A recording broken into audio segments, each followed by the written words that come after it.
Various students like to study various subjects based on their personal interests. Some like English, some like math, and others like science.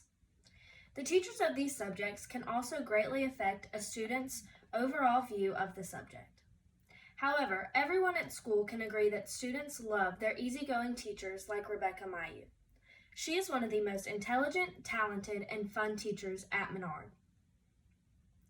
When she wakes up in the morning, Rebecca Mayeaux heads to the kitchen to grab her blueberry muffin and some coffee. She then goes into the living room to sit on the couch and reminisce about some of her past experiences.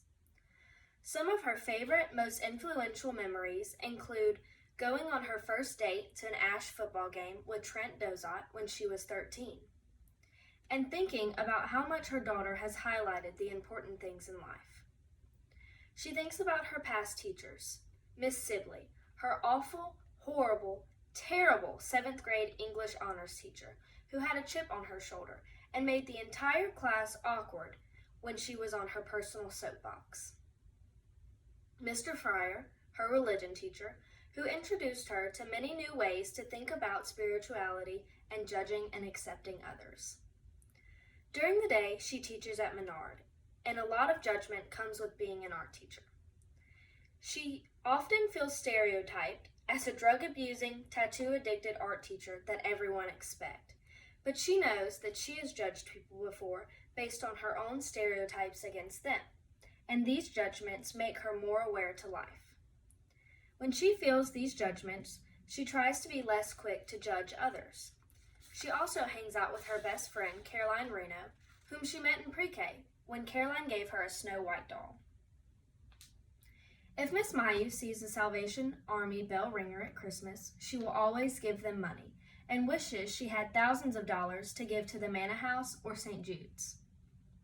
She also believes that people's generosity comes from their personalities, not their financial statuses. Finally, she knows that money doesn't solve the world's problems. Giving people the resources to better themselves helps solve the problems.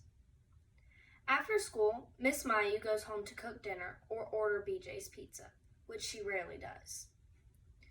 Rebecca puts emphasis on washing her hands before dinner and resting well so her immune system is strong enough to fight any infections that might attack her body. She then sees her husband Daniel and exemplifies why they're a healthy example of opposites attract. She thought that Daniel would be like another one of her friends who matured at a different rate than her and simply moved out of her life with hard feelings and no regrets, but that was not the case.